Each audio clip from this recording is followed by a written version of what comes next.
नमस्कार बच्चों। आज कक्षा 11वीं हिंदी आरू भाग ए के काव्य खंड में कबीर जी के दूसरे पद को आज हम पढ़ेंगे। पहले पद को हमने पिछली वीडियो में पढ़ा था, जिसमें उन्होंने ये बताया था कि परमात्मा सृष्टि के कण कण में व्याप्त है और उसी एक का विविध स्वरूप इस दुनिया में है, पर हम अज्ञान के कारण उसको अलग अलग मान लेते हैं। अब दूसरे पद में क्या बताया गया है, ये उसका पाठ प्रवेश है कि दूसरे पद में कबीर ने बाह्य आडंबरों पर प्रहार किया है। बाह्य आडंबर कहते हैं बाहरी दिखावा, जो कि ईश्वर के नाम पर या धर्म के नाम पर किया जाता है। साथ ही यह भी बताया है कि अधिकांश लोग अपने भीतर की ताकत को न पहचान कर अनजाने में अवास्तविक संसार से रिश्ता बना बैठते हैं और वास्तविक संसार से बेखबर रहते हैं। दोनों पद जयदेव सिंह और वासुदेव सिंह द्वारा संकलित संपादित कबीर वाङ्मय खंड 2 शब्द से लिया गया है। अब हम दूसरा पद पढ़ते हैं। ये दूसरा पद है जिसमें कबीर जी हिंदू मुस्लिम दोनों पर उनके धर्म के नाम पर किए जाने वाले आडंबर पर बहुत गहरी चोट करते हैं। और ये हम कबीर के परिचय में पढ़ चुके हैं कि कबीर का दृष्टिकोण एकेश्वरवादी है, अर्थात वो ईश्वर की एक ही सत्ता को स्वीकार करते हैं और वो भी निर्गुण रूप में। तो उस निर्गुण रूप को समझाने के लिए जो भी आडंबर वगैरह समाज में व्याप्त हैं उन पर वो तीखा प्रहार करते हैं। पहले इसको हमें गाना आना चाहिए, तो सबसे पहला प्रयास हमारा और आपका ये होना चाहिए कि हम इस पद को पढ़ सकें, क्योंकि इसमें ब्रज भाषा और सदुक्कड़ी भाषा या पंचमेल खिचड़ी भाषा का प्रयोग है। मेरे साथ बोल सकते हैं आप। संतो देखत जग बोराना, संतो देखत जग बोराना, साच कहो तो मारन धावे, झूठे जगपति आना, संतो देखत जग बोराना। नेमी देखा धर्मी देखा, प्रात करे असनाना, संतो देखत जग बोराना। पहली बार जब भी पढ़ें आप ये ना सोचें कि आपको समझ में आ रहा है या नहीं आ रहा है। सबसे पहला लक्ष्य पहली बार हमारा ये होना चाहिए कि हम कविता को अच्छे ढंग से पढ़ पा रहे हैं। फिर दूसरी बार पढ़ते हुए जो शब्द आपको कठिन लगें आप उनको अंडरलाइन करें। उसके बाद उनके अर्थों को लिखने के बाद और समझने के बाद फिर तीसरी बार अर्थ के साथ उसका अभ्यास करें। और उसके बाद अगर हो सके तो आप अपने माता पिता को इसको सुना करके दिखाएं या अपने अध्यापक को भेजें। और एक और बात जो अगर आप कर सकते हैं तो कक्षा में अगर कोई बच्चा ऐसा है जिसको हिंदी पढ़ने में दिक्कत होती है तो आप इसको पढ़ाएं, क्योंकि शिक्षा की जो सीढ़ियाँ हैं वो बच्चे सुनना, मनन करना, निधिध्यासन करना, मतलब सही निष्कर्ष पर पहुंचना, उसके बाद उसको दूसरे को बताना भी शिक्षा का ही क्रम है। और अगर आप किसी विषय को दूसरे को पढ़ा देते हैं तो इसका अर्थ यह है कि अब आपको विषय बिल्कुल समझ में आ गया। संतो देखत जग बोराना, आत्म मारी पखा नहीं पूजे, उनमें कछु नहीं ज्ञाना, संतो देखत जग बोराना। बहुतक देखा पीर ओलिया, पढ़े किताब कुराना, संतो देखत जग बोराना। के मुरीद तदवीर बतावें, उनमें उहे जो ज्ञाना, संतो देखत जग बोराना। आसन मार डिंभ धरि बैठे, मन में बहुत गुमाना, संतो देखत जग बोराना। पीपर पाथर पूजन लागे, तीरथ गर्भ भूलाना, संतो देखत जग बोराना। टोपी पहिरे माला पहिरे, छाप तिलक अनुमाना, संतो देखत जग बोराना। साखी शब्द ही गावत भूले, आत्म खबरी न जाना, संतो देखत जग बोराना। हिंदू कहे मुहि राम पियारा, तुर्क कहे रही माना, संतो देखत जग बोराना।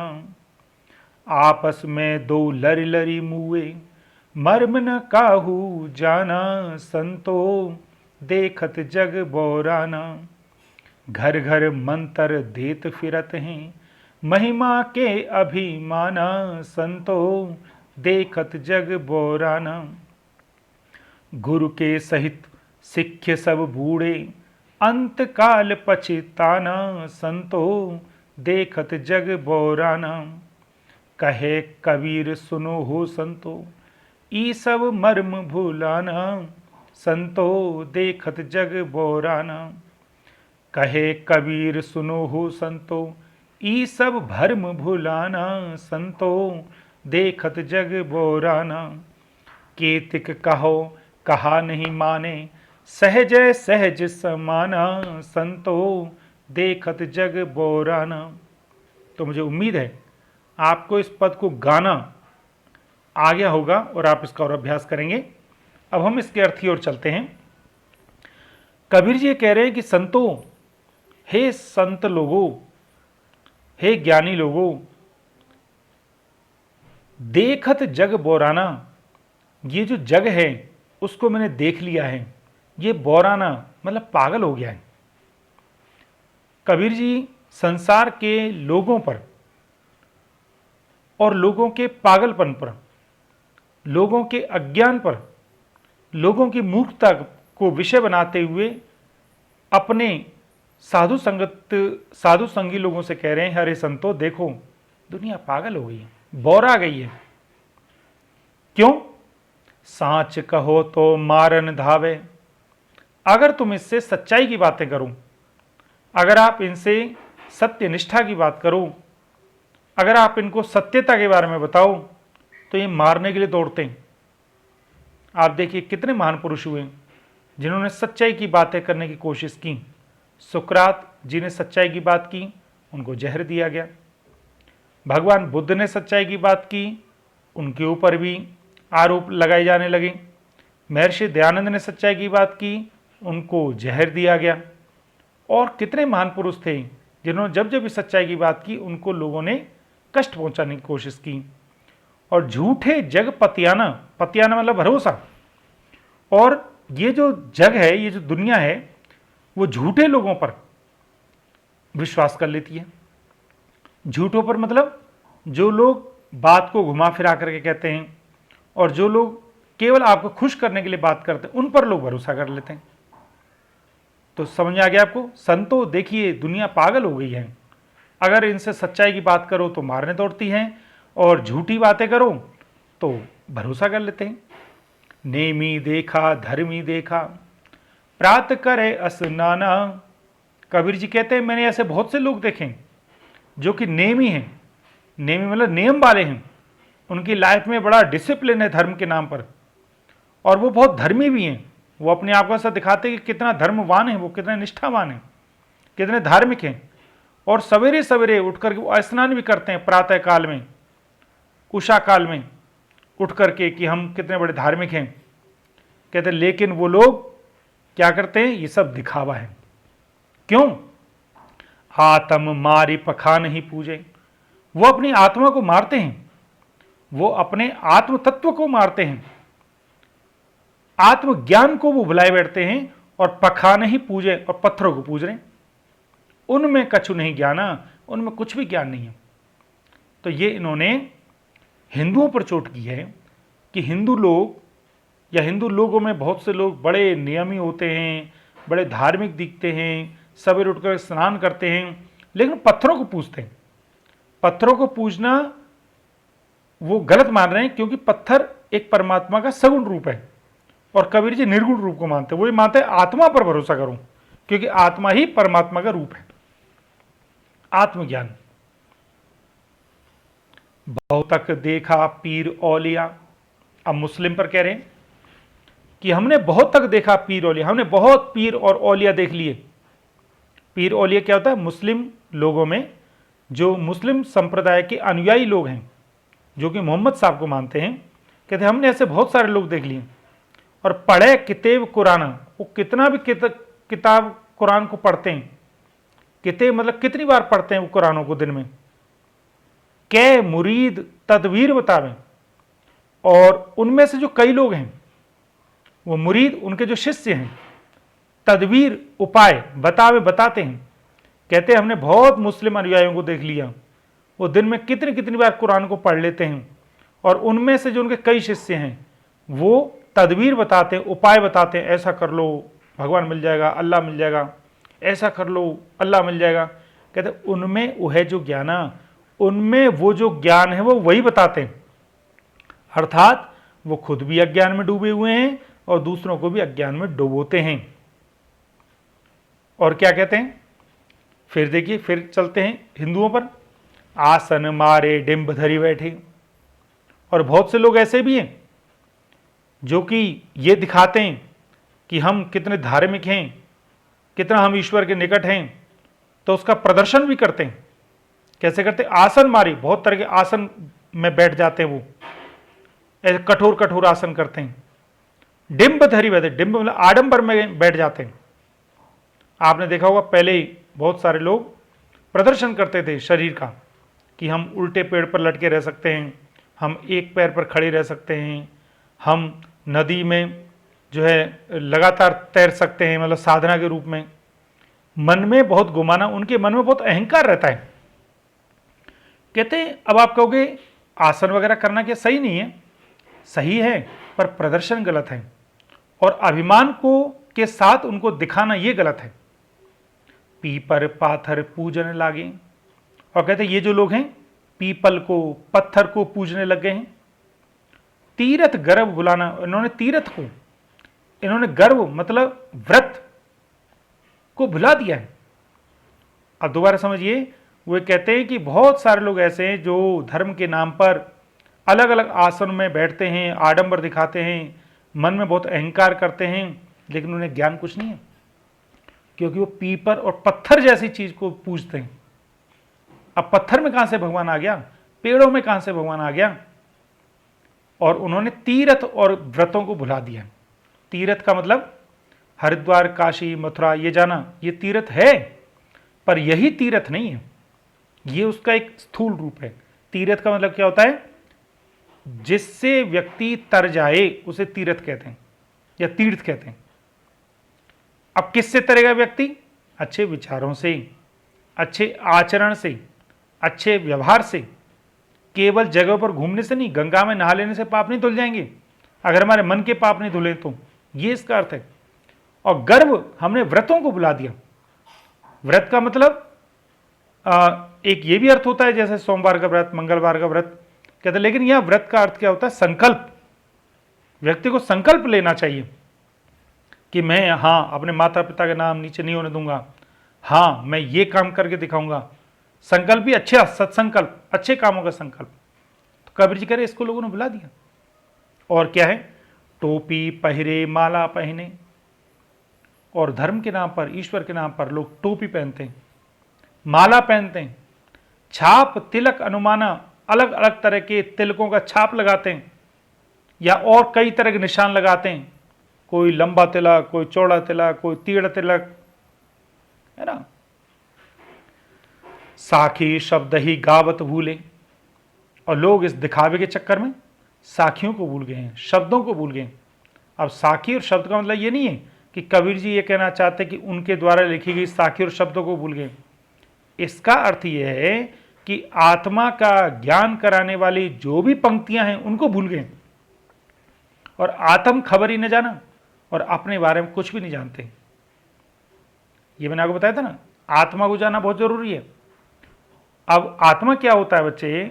हमारा इस दुनिया में जो आगमन है वो किसी विशेष उद्देश्य से है, ठीक है। तो उसी विशेष उद्देश्य को जानना, और हम परमात्मा के एक अंश हैं, तो अपने सच्चे मालिक को जानना ये मुख्य फर्ज है। इसको हम भूल गए। तभी मैंने लिखा कि कोई तो अर्थ होता है जब हम दुनिया में आते हैं, ये जीवन व्यर्थ जाता है, बिना सत्कर्म जब जाते हैं, ये जीवन मंच है, इसकी अदाएं सोच कर देखो, अदाएं श्रेष्ठ हों तो ईश्वर दानों को पाते। हम आत्मा को भूल गए। और मैंने आपको पिछली क्लास में बताया, आप अपने आप को पहचानिए, कौन हूँ, आया कहाँ से जानिए, मर नहीं सकता कभी तू है अमर, आ नहीं सकता बुढ़ापा है अजर। गीता का उपदेश रखना ध्यान है इसका अर्थ है। और क्या कहते हैं, हिंदू कहे मोहि राम प्यारा। हिंदू ये कहता है मुझे राम बहुत प्यारे हैं, राम मेरे भगवान हैं, राम मेरे आदर्श हैं। तुर्क कहे रहीमाना, और मुस्लिम ये कहते हैं नहीं, मेरे रहमान जी बहुत प्यारे हैं। अर्थात सब ने अपने अपने आदर्शों को बांट लिया, जबकि सच्चाई क्या है, राम और रहमान नाम अलग अलग जरूर हैं, पर है तो एक भगवान ही। अगर किसी एक चीज को आदमी अलग अलग नाम से जानेगा तो ये थोड़ी कि वो इतनी चीजें हो गई। अब जैसे हम कोई व्यक्ति पानी एक चीज है, अब कोई उसको पानी कहता है, कोई उसको वाटर कहता है, कोई उसको जल कहता है, तो ये थोड़ी कि वो तीन चीजें हो गई, चीज एक ही है, नाम उसका अलग अलग है। कबीर जी यही कहना चाहते हैं, भगवान एक है, उसी एक के ऊपर नाम को लेकर के नहीं लड़ना चाहिए। तो क्या कहते हैं, हिंदू कहे मोहि राम प्यारा। हिंदू ये कहता है मुझे राम बहुत प्यारा है। तुर्क कहे रहमाना, और मुस्लिम लोग कहते हैं नहीं मुझे रहमान बहुत प्यारा है। आपस में दो लड़ लड़ी मुए। कबीर जी क्या कहते हैं, आपस में दोनों लड़ लड़ के मर जाते हैं, और मर्म न काहू जाना, लेकिन किसी ने भी मर्म नहीं जाना, सच्चा ज्ञान नहीं जाना। सच्चा ज्ञान क्या था, सच्चा ज्ञान ये था कि राम और रहीम वास्तव में एक ही हैं, केवल नाम अलग अलग है। और क्या कहते हैं, घर घर मंत्र देत फिरत हैं। और ये लोग जो कि धर्म के अपने आप को अधिकारी बताते हैं, या ये धर्म के ठेकेदार जो बताते हैं, वो क्या करते हैं, घर घर मंत्र देत फिरत हैं। हर एक घर घर में जाकर मंत्र देते हैं, ऐसा कर लो ऐसा हो जाएगा। अब आप ध्यान दें, मंत्र का अर्थ क्या होता है बच्चे, मंत्र का अर्थ कभी भी जादू टोना नहीं होता। मंत्र का अर्थ होता है विचार। तो जिस भी पंक्ति से हमारे जीवन का विचार बदल जाए, या हमारे मन का विचार बदल जाए, और विचार के बदलने से जीवन बदल जाता है, इसीलिए मंत्र का अर्थ होता है विचार। मंत्र का अर्थ को जादू टोना करने वाली पंक्तियां नहीं होती। तो कबीर कहते हैं घर घर मंत्र देत फिरत हैं, हर एक घर में जाके मंत्र देते रहेंगे, महिमा के अभिमान, और अभिमान में डूबे रहते हैं, हमने ऐसा कर दिया, हमने वैसा कर दिया। कबीर क्या कहते हैं, ऐसे सब लोग गुरु के सहित सिक्ख सब बूढ़े। सिक्ख मतलब शिष्य, बूढ़े मतलब डूब जाना, खत्म हो जाना। ऐसे लोग गुरु के साथ, ऐसे जो शिष्य लोग हैं वो गुरु के साथ सब के सब डूब जाते हैं, खत्म हो जाते हैं। अंत काल पछताना, और अंत समय में वो पछताते हैं कि हमने अपना जीवन बिल्कुल व्यर्थ कर दिया, हमने ईश्वर के उस स्वरूप को नहीं जाना जो हमारे अंदर है, हमने ईश्वर के उस स्वरूप को जाना तो हमारे बाहर है, और हम उसको गलत रूप से व्याख्या करते हैं। अंत में कबीर जी निष्कर्ष निकालते हुए क्या कहते हैं, कहे कबीर सुनो हो संतो। ओ संत लोगों सुनो, कबीर क्या कहते हैं, ई सब भ्रम भुलाना। ये जितना भ्रम है ना, ये जितना अज्ञान है, इसको हटा दो। ये अज्ञान का जो पर्दा हमारी आंखों के सामने, इसको हटा दो। जिस प्रकार से सूर्य और आपकी आंखों के मध्य में अगर बादल आ जाए तो आपको सूर्य का प्रकाश दिखाई नहीं दे सकता, उसी प्रकार से परमात्मा और आत्मा के बीच में जब भ्रम रूपी बादल आ जाते हैं तो परमात्मा का प्रकाश कभी भी हम तक नहीं आ सकता। कबीर जी यही बात कहना चाहते हैं, इस तरह के भ्रम को बुला दो, इस तरह का भ्रम, ये जो आडंबर है इसको बुला दो, ये जो अनेकवाद है इसको बुला दो, अद्वैतवाद को मानो। अद्वैतवाद मतलब नॉन ड्यूअलिज्म, एक ही है, हाँ केवल रूप अलग अलग है। केतिक कहो कहानी माने, केतिक कहो मैंने कितना कह दिया इन लोगों से, मानते ही नहीं है। सुन लो, सहज सहज समाना, सहज रूप में, अपने ओरिजिनल रूप में, अपने मूल स्वरूप में, अर्थात मुख्य परमात्मा में सहज रूप से, मतलब नेचुरल रूप से, स्वाभाविक रूप से, नैसर्गिक रूप से समा जाओ, बिल्कुल अपने आप को उसमें डुबो दो, बिल्कुल अपने आप को उसके प्रति समर्पित कर दो। उसको ईश्वर प्रणिधान कहते हैं। तो मुझे पूरी उम्मीद है आपको यह वीडियो पसंद आई होगी और इस जो है पद को आप कॉपी में लिखेंगे, उसके बाद कठिन शब्दों को आप लिखेंगे, उनका अर्थ लिखेंगे और फिर अपने शब्दों में इस पूरे शब्द का अर्थ भी लिखो, उससे और स्पष्ट होगा, उसमें आपके अपने विचार आएंगे। और चौथी बात, फिर इसका भाव सौंदर्य लिखो। भाव सौंदर्य क्या है? इसमें कबीर जी ने धर्म के नाम पर होने वाले आडंबरों की निंदा की है। इसमें कबीर जी ने ईश्वर के अनेक रूपों की निंदा की है और ये कहा है कि ईश्वर एक ही है, केवल नाम अलग अलग है। और तीसरा क्या बोला है कि अपने आत्म स्वरूप को जानो, कि हमारे जीवन का उद्देश्य क्या है, उस परमात्मा को जानो जो कि अपने अंदर है। तो ये तीन मुख्य बातें इसका भाव सौंदर्य है। और भाषा सौंदर्य में क्या करेंगे? इसकी भाषा सदुक्कड़ी है। सदुक्कड़ी को ही पंचमेल खिचड़ी कहते हैं। और पंचमेल खिचड़ी या सदुक्कड़ी भाषा के बारे में मैंने आपको बताया। इसमें राजस्थानी, पंजाबी, व्रज, अवधी, खड़ी सबके शब्द इसमें आते हैं। और इसमें अनुप्रास अलंकार कई जगह हैं। अनुप्रास अलंकार देखिए, जैसे चौथी पांचवी पंक्ति में कितेब कुराना, कितेब कुराना, इसमें कितेब में क और कुराना में क, ये आपका आ गया। और आपका जो अनुप्रास है, पीपर, पाथर, पूजन, पीपर में प, पाथर में प, पूजन में प, यह आपका अनुप्रास है। लरी लरी यहां पर पुनरुक्ति प्रकाश है। साखी शब्दई में अनुप्रास है। और आपका घर घर में पुनरुक्ति प्रकाश है। सहित सिख्य सब बूढ़े, स स स इसमें अनुप्रास है। सहजय सहज समाना में अनुप्रास है, स स स। केतिक कहो कहां, क क क अनुप्रास है। और तद्भव शब्द इसमें बहुत हैं। तद्भव मतलब जो संस्कृत के विकृत शब्द हैं, जैसे आपका बोराना, नेमी, आतम, और पाथर, पीपर, पूजन, ये सब आपके तद्भव शब्द हैं। उर्दू के शब्दों की इसमें काफ़ी भरमार है। पीर, औलिया, मुरीद, तदबीर, गुमान, मर्म, तुर्क, रहीमाना, ये सब आपके उर्दू के शब्द हैं। तो अब जो है ये पद आपका बिल्कुल मेरी तरफ से स्पष्ट हो चुका है। अगर आपको और भी कोई शंका हो तो आप मेरे से व्यक्तिगत रूप से संपर्क कर सकते हैं। इस वीडियो को बनाने में मैंने एनसीईआरटी पुस्तक का प्रयोग किया है और एक्स रिकॉर्डर का प्रयोग किया है। उन दोनों का बहुत बहुत आभार। मुझे पूरी उम्मीद है आपको ये वीडियो स्पष्ट होगी। आपका बहुत बहुत आभार, बहुत बहुत धन्यवाद। जय हिंद।